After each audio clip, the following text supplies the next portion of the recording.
Hello, good evening. How are you? I'm excited, very excited. It's Wednesday night. We've got an amazing guest. Yep, we have indeed. Our guest this evening has spent 38 years in hospitality. 38 years in the hospitality industry. Wow. He first came to Dubai in about 2006, leading the charge, working for Atlantis before it came online in 2008, as the FP of culinary. And after quite a few years, he ended up as the SVP and managing and running 23 restaurants for the Atlantis Hotel. He's worked all over the world. He's worked at Sandy Lane in Barbados. He's worked for Harrods in London, looking at all of their restaurants, which I'm sure he's going to tell us about. His name is Mark Patten, a.k.a. Chefy, a.k.a. Paddo. Welcome, mate. Nice to see you. Yeah, great to see you, mate. Welcome, mate. Welcome to the captain's table. Captain Rex, thank you very much. I'm honoured to be part of this, and thank you very much for inviting me. Well, we're excited to have you here because we know there's going to be some great stories and to hear a lot more about it. High expectations indeed, Hammo. No pressure. So I think basically what we try and do is we have a focus on Dubai, which keeps it local and of interest to people. But, what we try and do is get a bit of a tab on, your background and how it all started and where you came from and everything. So if you could just kind of give us a little inkling about when you started off in Australia all those years ago, and we'll take it from there. Yeah, guys, it's been a great journey, and I wouldn't have changed anything. They say, what would you do if you weren't doing what you were doing? And besides riding a horse, I don't think there's anything else I'd rather do. I love F&B. Started as a young lad. I had great grandparents that lived in a little town called Broken Hill in Australia. Mm-hmm. Spent a lot of time with them, and they used to love to cook. And when you've got grandparents that love to cook, it just sticks with you. With those food, the flavours. They were Maltese immigrants into Australia after the Second World War, and they just loved everything about food. They were self-sufficient. They lived in the middle of the desert. And if you know Broken Hill, remember those Mad Max movies? That's where it was all filmed. Shout out to Broken Hill. We've got a couple of guests from there, so a couple of listeners. So I'll tell you what, I spent most of my young childhood holiday days there, although I grew up in Melbourne, but those 14-hour Greyhound bus trips all the way up the Silver City Highway were memorable as a young lad. And look, I started cooking as young, I was 14, 15 years of age, started the MCG.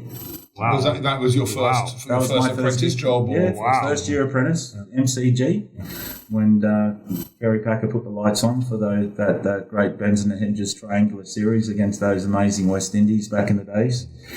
And then, I just continued to cook. I stayed in Melbourne and learned my trade. And then from there, moved up to a fabulous resort called Hayman Island, which was 10 nautical miles out the Great Barrier Reef. From North Queensland. Yeah. Okay. I was a young chef de cuisine, I think about 22 years of age. Started in sort of more senior management. Mm-hmm. And it sort of just evolved very quickly. Back then, I think we were cooking. It was really interesting to cook crocodile, kangaroo, and all these native spices that we had under our disposal, and it was a lot of fun. We were running the #1 resort in the world at that time. Wow. It was voted by Condé Nast and Travel and Leisure as the #1 resort, owned by Ansett Airlines.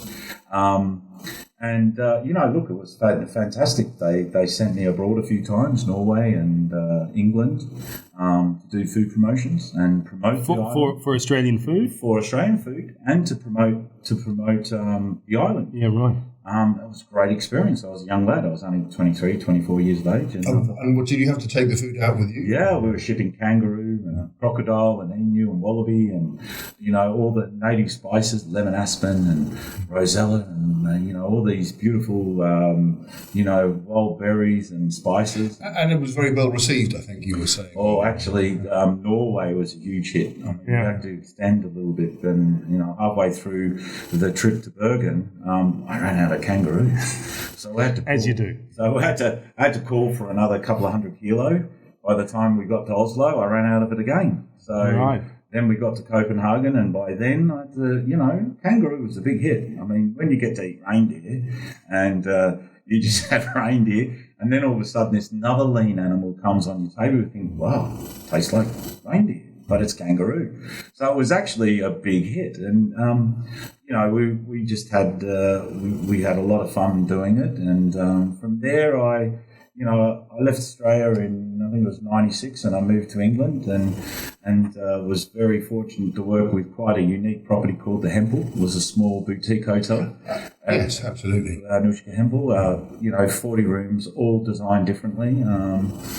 It was a great experience. And after London, I moved to join the Foreign Minister of Cyprus, Elekos Michailidis, to open the Anassa out in the north coast of Cyprus, which was the 5-star property on the island.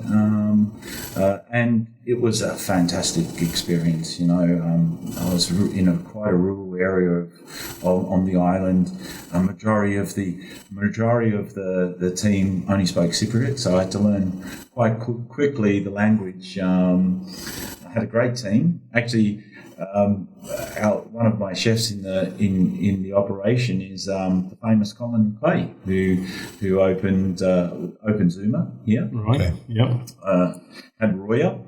So, and at the same time, our baker and pastry chef was none other than Paul Hollywood, who was the Great British Baker. Yeah, right. So right. Actually, I bought Paul's motorbike off him, and we had lots of fun out there in Cyprus in the time. And so, how long did you spend out there? It was a couple of years, and then I cooked for some great guests, and I went out and you go back in the day. You always engage with the customer, so the chef was never left out the back just cooking. You had to come out, being Australian, being growing up in a great resort, being involved in that level of cuisine and hospitality as we were back in Australia during that period.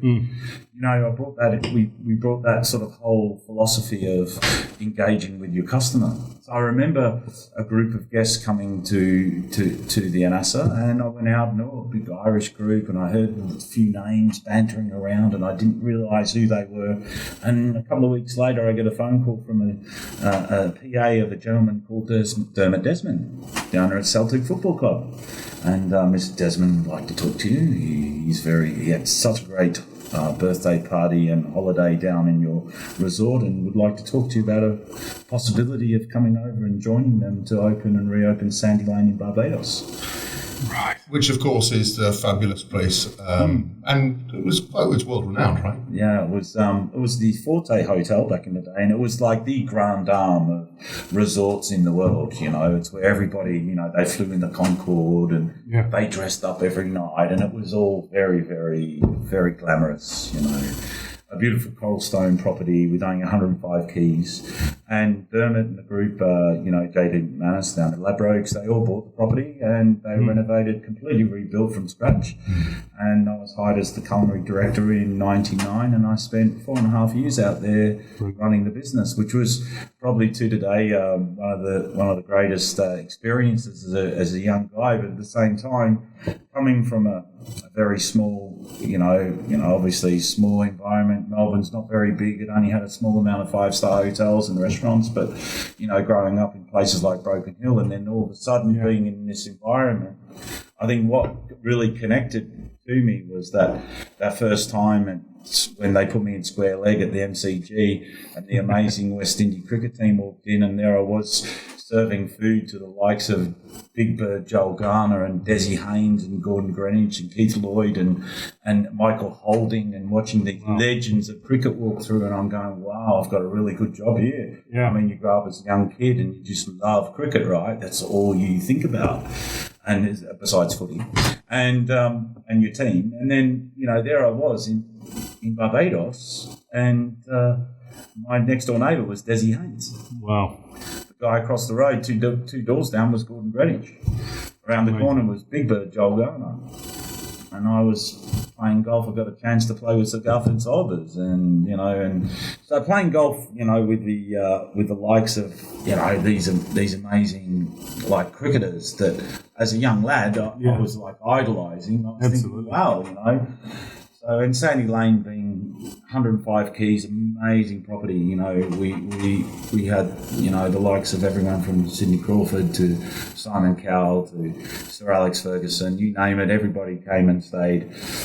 It was, and I was the host, I was culinary director, so I had to go and meet every guest every day, talk to them, Cilla Black, John Cleese, the Stones, Brian Ferry. We were there, and it was great, it was just like, it was just a great experience, and it was, I think, when I look back at it, it was something that, sort of, it builds, I think, an experience or a character to deal with many different sort of type of clientele as well, especially when you're looking at, you always think, Captain Rex, think that the customers that you think that are going to be the most difficult, are actually not. They're the ones that actually, they're Quite easy. Quite amazing. I mean, you look, the Concorde used to fly in back then every Saturday morning, come out of supersonic, and we'd stand outside at 9:45, and you'd hear the boom, and then, everyone would stand outside just to wave at the Concorde as passing by, and the nose would dip, the pilot would dip the nose, because everyone on board was coming to Sandy Lane, even, 90%. So the normal stay would be a week or 2 weeks? No, generally they were coming out for about 6 to 7 to 8 weeks. Okay, right. So they would come out for a long time. The keys were actually given to certain people, so certain individuals who had certain rooms, and then if you didn't, and they would have them for the season, and then between. Right. So, you'd have the likes of, everyone from Chris Rea to, we'd stay all the time, 6 to 8 weeks, and fabulous, Simon Cowell would come and stay for months at a time. Lucky him. Yeah, this is just as before American Idol started, so, Michael Flatley used to call me on the phone and ask me to make him some burgers as he got off. He's not shy of a few bob either, is he? It's quite funny actually, Rexy, because I used to package them up, put them in the pink bag, and walk outside, and the Bentley Red Line would come through, and I'd say, "Hi, Michael, welcome to home," and he'd have his house up at Sandy Lane, and I'd hand the bag through the window. I was the most expensive drive-through McDonald's in the world, I think. Brilliant. I was charged about 50 quid a burger. It's a good burger. He loved it. Was it a very American kind of looking menu, or was it truly international, or what was the European. Where were you coming? European. Very European and very, very high quality. I mean, we had to have. I think the chef de cuisine I had upstairs in La Cajou was the runner-up in Bocuse d'Or in '99, which is like the culinary competition, like the professional culinary competition. I mean, we had some really big heavy hitters in the operation, and we had to produce. It was top quality. A lot of lobster. It wasn't always that. It was just what we get locally from the fish markets. We had it. We're an island, so we try to use as much locally as possible. But you had to bring in your foie gras, you had to bring in caviar, you had to bring in all that top quality experience for the customer. So after Barbados, I thought that it was a great idea to spend some time back in Asia. So I joined the rebranding of the Regent Hotel in Hong Kong, which is the one in front of the peninsula, again a very famous property. Ran that property for a few years, and then moved to Singapore, where I headed up a regional role for Shangri-La Hotels, based in the original first Shangri-La property in Orange Grove Road, 1,100 rooms.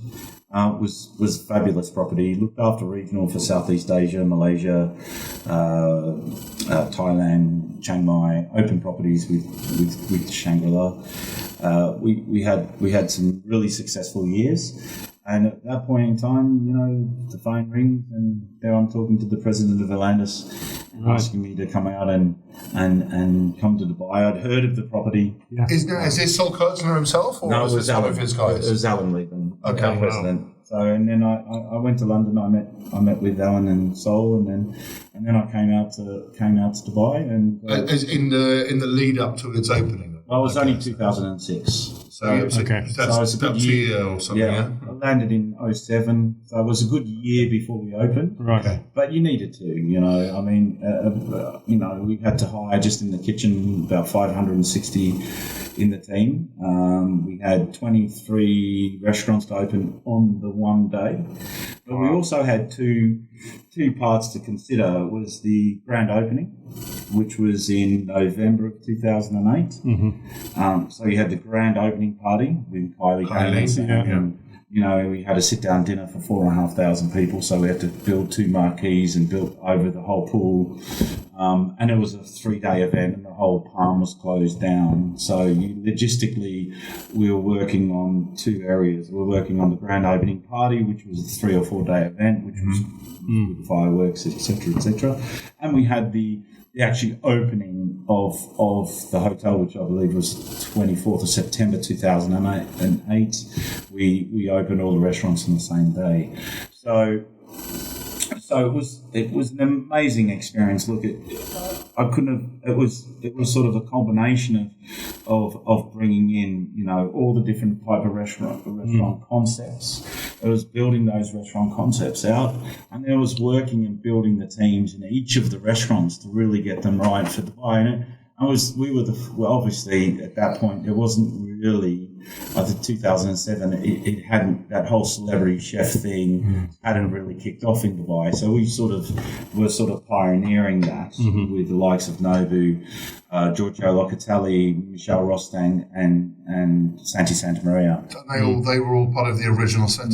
So these were those chefs were part of the overall arching all of F&B within the complex.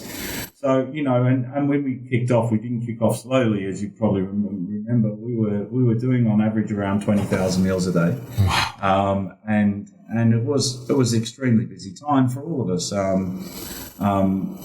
2000 end of 2008, the lights went out. So you just caught it before it all fell off the edge of the cliff. And like every crisis, as we're going through every crisis, you need to, and every challenge. We managed the experience of going through SARS in Hong Kong. I was there in 2003, and remembered how quickly that bounced back. 9/11 when I was in the Caribbean, and remembered what happened then.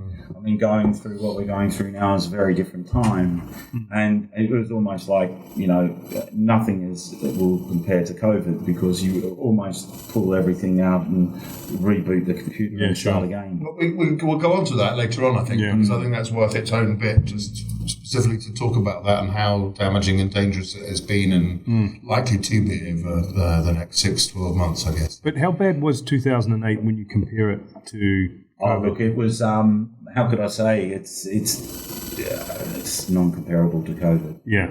I think it was tough. Everybody knew that it was quite a difficult time, but it was manageable. Yeah, right. Nothing like now. You still had events, you had mass gatherings, albeit slightly less infrequently, but people were still out about. Just the numbers. You still have entertainment, you still have everything. It was just a challenging time for a short period. Sure. But I mean, like any challenge, you're going to face it head on. Yeah. You find solutions, you find ways of being able to adapt your business to be more flexible and malleable. And you become stronger and better, I mean, I always see that, being in environments like, say, Barbados, where all the European ingredients, because of BSB, because of mad cow disease and dairy and all those issues, so all of that part of the world, we couldn't get any of those products into the Caribbean. Right. No meat on the bone, nothing like that. Nothing. So, I was on a plane to America the next following week, and I was trying to find all the products out of the US and the rest of the world, and you've just got to find ways of being able to manage through those situations. And of course, I mean, where you're coming from, you're always thinking about what's the next thing. And I remember a good few years ago when they let you loose into America and to the UK to go and check out the gastropubs, all of those kind of things. So I get what I'm saying is that Atlantis was very good because they gave you a lot of breathing space to be able to think strategically about what the next thing is and how that you're going to bring that back to Dubai. Yeah, look, I mean, working with Sol was amazing. I mean, I always say that when you're working with visionary people in the industry, and I've been very fortunate in my career to work with amazing visionary people. The likes of Dermot, the likes of Jean-Luc, the likes of Sol. Look, when you have an entrepreneurial spirit and you have vision and you believe in, and you've done your strategic work on what you're trying to plant. I mean, one thing with Atlantis, when I turned up, I realised there was no casual dining for anyway besides the 2 buffets. Right. So, you know, I remember I used to have breakfast with Mr. Kersner every time he used to come. He'd like to have a conversation with me. We got along really well, and he asked me how things were going. I said, you know, look, we have some ideas, and I just took him down and showed him a space in the back of the Rostang where we wanted to turn it into the burger joint, which was a huge success. Yeah. And we thought we were going to do 300 burgers a day. And the first day we did 650, and we're doing 2 tons of potatoes a week. And the guys, and we thought, oh, let's do our own chips. I mean, try and do your own French fries. I mean, especially when the potatoes are so different and the seasonality of them. Oh, it's really unique. But it was fun. I mean, look, you couldn't ask for a more engaging, interesting, entrepreneurial type of environment to work. I was walking around banging on walls to see if I could find space to create something more casual. Right. And that's when we went over, closed down half of the retail element across the way and put Asia Republic in there, and then found another hole in the wall to do the shawarma bar. So, you know, you constantly, you know, look, foods like fashion, F&B industries like that, you're constantly reinventing yourself. You're constantly looking at ways of improving, giving the customer a different experience, and it never stops. And you were just talking about product. Is it a real challenge to get the produce that you want out here, especially in the summer months particularly? Actually, I think it's only just improved year on year on year. I mean, I think about the day when, you know, Right Market and some of the hydroponics were starting, and some of the vegetable gardens were growing, and back, you know, I'm talking 10 years ago, even longer, where we used to have to buy everything abroad, and then all of a sudden we were able to have this technology to be able to grow it here, and that's great. Sure. And that's just continuing to grow and get better. I mean, look, you know, Fancy, if you would have said to me, we're actually 10 years ago, we're going to make burrata and Russell Kamer, I would have thought, come on, no way. But, you know, you can't. And then the Dibber oyster, and, you know, you're talking about product that is sustainable. It's here, it's local. We want to use it. Sure. And it should be used first and foremost, you know. It's a great thing. As the industry grows, you've got people that are smart in creating something that can be used within the hospitality industry. You know, I mean, I've got to tell you the story of the 2 guys I met in Tasmania when I went out there on a trip with Tetsuya, and they were tuna fishermen sitting on a. Will you just explain who Tatsuya is to the listeners? Tetsuya is probably one of the greatest chefs of all time. I mean, in Sydney. In Australia, he had Tetsuya there, still has. I believe he is coming out to Dubai at some point. An amazing man. And he started the crossbreed of the brook trout and the Atlantic salmon down in Tasmania and created the Pattuna salmon. Mm-hmm. And a big doorman of creating like a product that is just regionally and locally grown, sustainable. And we had a big trip down in Tasmania once, and he introduced me to these 2 tuna fishermen that had a bit of land and decided to grow truffles, you know. Because they had a lot of oak trees on it. Yeah, they had some old oak trees, and then they were sitting in the back of the tuna boat, and they looked at each other and said, like, let's grow truffles on our land. So how did they do that? Did they get the spores from Italy or France or something? From France, and then they started cultivating from a very small group of oak, and then from there just grew it, and then got another plot of land on another side near Mount Wellington, I believe it was, in Tasmania, and then. But the amazing thing was, the year I was down there, I remember that they were cultivating about 110 kilos of these black truffles that were the quality of France, if not better, and one buyer. You know, they only had to do one receipt. In China or Japan or something, I guess. In Hong Kong. In Hong Kong, yeah, for sure. And it's annual. That's one. Yeah, it's one. That's one season. You're right. And they'll probably grow summer and winter. Okay. But generally, at that point, it was the opposite to the summer truffle in Europe. So perfect. it was perfect timing. Yeah, right. So, that's the type of characters that I think and the type of individuals that you think, wow, they really created something quite special that sort of stuck with me, always has. Yeah. Wow, that is amazing. I love it. And presumably they're making a lot more of it now as well. Oh, I believe so. I mean, I haven't been back. This is a while back. I mean, I was talking 2000, maybe 7 or 8 when I was down there. Tasmania's amazing. But look, I think Dubai is, from a hospitality sort of powerhouse today. I mean, after leaving Atlantis after 10 plus years and moving to London, and then we just wanted to come back because I think it's an amazing city. Can you tell me why Michelin guides don't cover Dubai? Because, obviously we've got some world-class restaurants, but we never really see any marking, whatever you want to call it. Well, they've got to come in. Well, Michelin always start with, as a gatekeeper's a 3-star.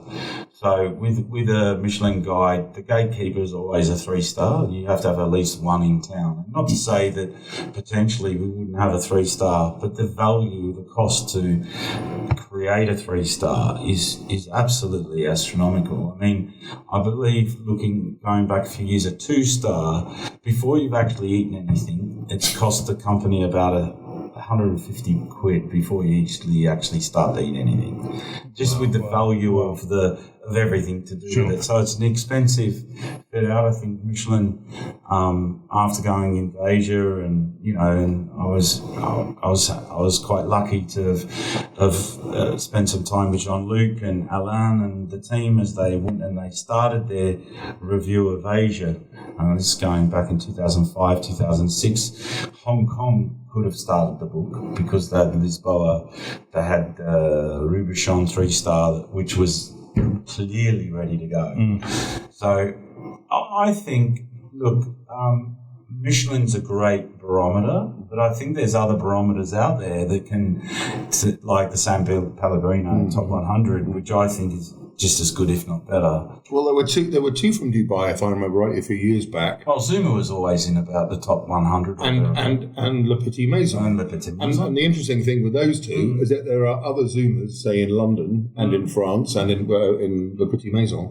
They didn't get into the top 50, but those two did from Dubai. So that's a brilliant thing. Well, that's the credit to the people that ran them here. Yeah. And when you look at the likes of who was running those restaurants, and you look at the names of who they were, well, that's the reason why. Okay. It's bricks and mortar, but it comes down to the people, right? It's always the individuals to put their heart and soul and passion into anything that's going to make it great. Greatness doesn't come from coincidence. Yeah, right. It's a conscious choice, right? Yeah. So you have to be consistent on what you deliver, and I think customers are looking for a really different thing than a Michelin restaurant today as well. I think customers aren't looking for that anymore. It's more casual for starters. Well, I think they're looking for something that's a lot more relaxed, engaged. There's a lot more around the food, where it's from, the narrative of the food, how is it grown? There's a lot about health. Of course, it continues to be there. I think plant-based, keto diets, all these type of elements of our industry now are quite important. But I think also too, it's how the customer feels. Like, how do you feel? Do you feel like you belong? It's a lot more. It's more residential. It's more local. You see the likes of the smaller restaurants. Three Phils, great example. Yeah. So I'm going to turn the tables on you. Where's your interests lie in culinary? Where do you like to go, or what do you like to eat? Wow, I mean, look, I've always loved Asian food. I've always, I like restaurants that are that are residential. Lola's is a prime example. I mean, we just opened with the first group, Lola Spanish Tavern down at Trip, and Antonio and the team had El Sur. I don't know if you remember that back at the Western back in the day. Great restaurant. And Loy and Danny and the team were there. And now that I'm heading up all the food and beverage for the first group, we spoke to Antonio at Sunset, and I knew that he was looking for a location to do another Spanish restaurant, and it was the old Barbary site. Right. And as soon as we walked in, he just said, "Wow, this is going to make an amazing taverna." So I love that real, honest, authentic food. I think if it's true to itself, I think it wins every time. Quality will shine through. So, and as we're moving on with the restaurants, we're thinking smaller, more. I think everything in Dubai has always been very big and very brash, which has its reference, but it's actually a lot smaller, residential, more community based. Something where people can come just for a quick glass and a little bite and a nibble and feel like they're coming somewhere. Yeah. I think, as you know, we're all a big fan of Luke and what he's done at Lala and his little house, and it's a prime example of having a great community with, but it takes a great leader to be able to do that. Sure. So, that's where I think we're heading, and I think it's where our focus is going to be on, for some time to come. I think it's an interesting time for all of us, especially during this COVID period. Right. But I think food and beverage will come out in the end. Yeah. Can't wait to get the entertainment back because it does make a big difference. Exactly. And I mean, you've seen it over the last 12 months, Jeffy. I mean, it's been devastating to the industry. Have many places managed to hold on, or have many gone down? I mean, you'd hope that they would have just done enough to keep the lights on, and the good ones will always survive, I hope. I think talking to the business and looking at it, I think on average, we lost about 35 to 40% of all restaurants. Wow. 35. Around 30 to 35% won't open or will ever reopen. Wow. Look, I go back to 2006, 2007. We had 2,500 restaurants in this town. When I left in 2017, we had close to 10,500. When I came back in 2 years later, it was almost 12,500. Wow. So you've got to think about, we also only have a demographic of 500,000 customers that consume F&B in this town. It's not like London. Central London has 8.5 million. Central London. Central London has about the same amount of restaurants as all of the UAE. So when you put it in comparison, you think about the volume and the amount. So of course there's going to be people that, there's outlets that, come and go. Yeah. I think the big challenge here is you can't be rinse and repeat. And what's happened here is you have rinse and repeat restaurants that just pop up and it's just a repeat on something else you've seen that looks a bit the same but doesn't do... Copy-paste. It's copy-paste. And I think the uniqueness of what we need to do in the town, I think it's happening as well. Is to be innovative. Is to be authentic. Yeah. If you're going to be authentic, be authentic. Yeah, but don't make it difficult for the customer either. Don't make it... It can't be brain surgery. No. It can't be that it becomes too difficult. It has to be good and be delivered. Community. So when's... we hope that it will start to pick up gradually over the next 3-6 months. Look, fingers crossed. I mean, we're always positive. I think that, the government has done an amazing job on where we are today, and I think that time will only tell. We have to just keep moving on, be positive, and hope that we can see light at the end of the tunnel. Sure. I think, look, let's say, what's going to happen in summer if everyone's able to travel again and come back? Well, hopefully flights are opening up more. As we talked about, and just green shoots, and then from there we will come out of it. And I think certain parts of the restrictions will remain for some time. That's my gut feeling. And I think the day of the buffet is over for some time. It might become sexy again, Rex, but it may be a little bit of time we need to wait about it. Not my book, it won't be. No, it might not be, but at one point in time, it will come back. It's like anything. It's like afternoon tea. You know, afternoon tea probably 10 years ago wasn't, but it is now. Well, that's a nice segue back to London, isn't it? Yeah. So when you left in 2017, I went to Harrods. You went to Harrods, and what were you doing there? I was general manager of all restaurants and food halls, so I looked after the operation in London. Amazing operation. It's phenomenal. I mean, footfall, you were saying 45,000 people a day. If you moved something, if you made a decision on something in the day, and say, I'm going to move that from there and see how it goes, you know in 1 hour if you've done a right thing or not. You'll know. Just the volume, the sheer volume. I mean, when we opened the Roast and Bake Hall and we had the 34-seat coffee bar, 34 seats, we're doing 14 turns a day. At one point in time, we have to sort of ask that we have to put a little sign that says after your 45 minutes, you have to vacate the seat, or we start charging you. I think it was £35 an hour. Right. But people were paying it. Yeah, sure. And then they were just buying more coffee. So it was, and we'd have a queue all the way around, and then all the people in the retail side were getting angry because all these people were lining up to sit in the coffee bar. And were these people from London or tourists coming? Tourists. Tourists. I mean, especially in the food halls. But then we had all the restaurants throughout the whole building. You know? So we had the amazing Georgian restaurant, which was there from 1906 or something on the fourth floor.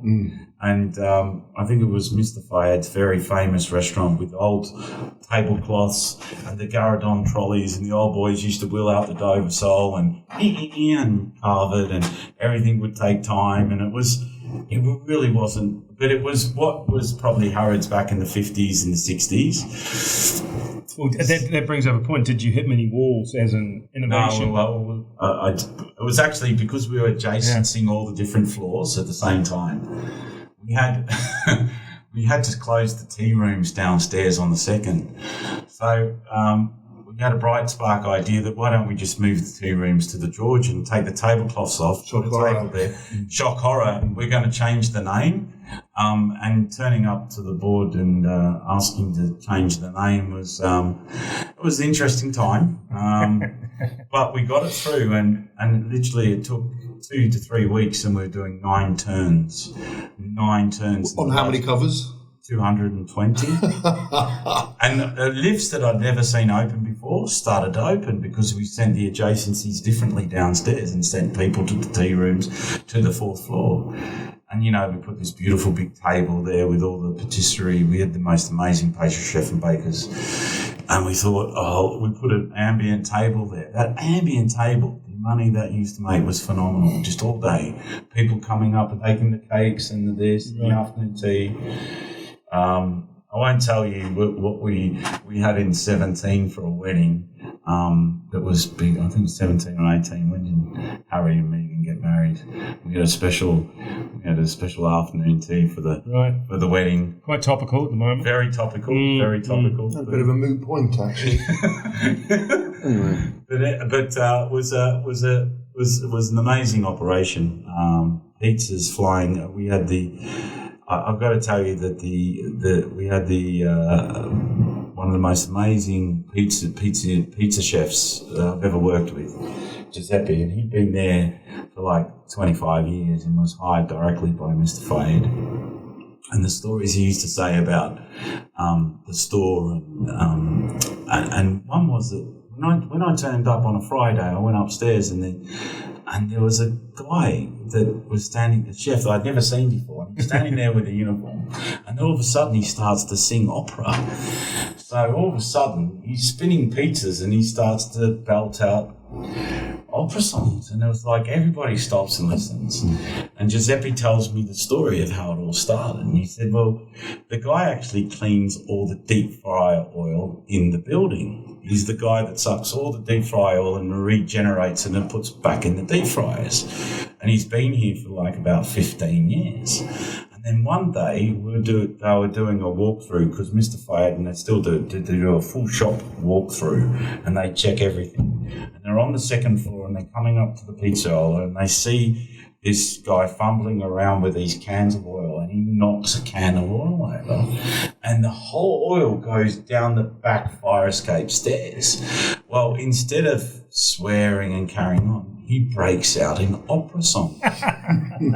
So he starts singing opera at the top of his voice, not realising that about 3 metres behind him was the whole senior management of Harrods, including Mr. Fayed, watching him. And Giuseppe says, Mr. Fayed turned to me and said, Giuseppe, I have an idea. Get him to sing in the pizziola. So about a week or 2 weeks later, he got him up there. And Giuseppe says the story, and it's hilarious. He says, Mr. Fayed, I'm going to do it. I said, should I tell him I'm going to do it today? He said, I'm not going to tell him I'm doing it. I'm just going to do it. So he got Andy, he gave him some pizza dough, and he started singing. Well, what happened was total pandemania. Everybody stopped. All the customers stopped on the floor, and they all flocked to the pizziola to hear this guy sing.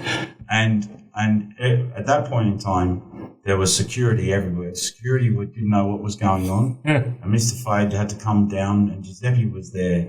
And he said, I tell you what, I think we're on a winner here.